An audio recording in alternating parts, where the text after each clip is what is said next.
6 billion, 1 billion, 1,200 billion CFA francs. These staggering figures set the tone and dominated the trial of the so-called young team. Astronomical sums unveiled in court, seized assets, frozen accounts, historic financial penalties imposed on the close associates of Notre and Sylvia Bongo. Never before in Gabon's judicial history had such an immense volume of embezzled public funds been exposed, live in front of an entire nation. But after the billions came the apologies, and on the eve of the verdict, a very different scene unfolded. More details with Suivez-nous Media. Recently, co-defendants in the Bongo Valentine trial took turns delivering their final statements, solemn tone, eyes lowered confessions.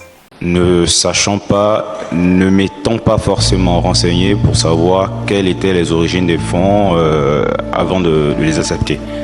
Et même si les origines des fonds ne posaient pas problème, vu le niveau des montants, je pense qu'une meilleure utilisation aurait pu être faite de ces fonds. Raison pour laquelle, pour ma part, je demande pardon au peuple gabonais. Others pledged to return assets, to change course, to repair the harm which has been done. All asked for forgiveness. All said they were leaving the rest in the hands of justice and God.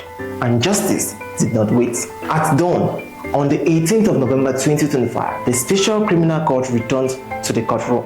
Within minutes, Gabon entered what many described as a historic moment. 15 years in prison with 5 suspended for Yan Gislin Gulu, the former chief of staff of Notre Bongo.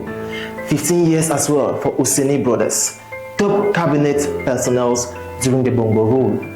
10 years for Jesse Ella Ekoga, communications advisor to the president. 5 years for Kim Un, a close collaborator to Sylvia Bongo.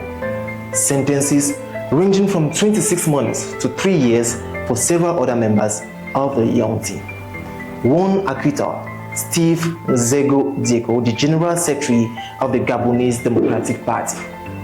These heavy sentences come with massive financial penalties, up to 6 billion CFA francs for the Ouseni brothers, 1 billion for Ngulu, and full confiscation of their assets.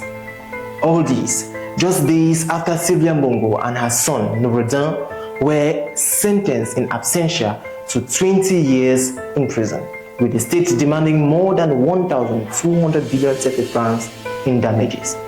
For some, this trial is a national autopsy. For others, a political reckoning. But one truth stands: a chapter in Gabon history has closed. Could Gabon be setting a precedent for the rest of Africa? What do you think of this public trial? Share your thoughts in the comment section. And don't forget to subscribe, like, and share for more updates from Suivez-nous Media.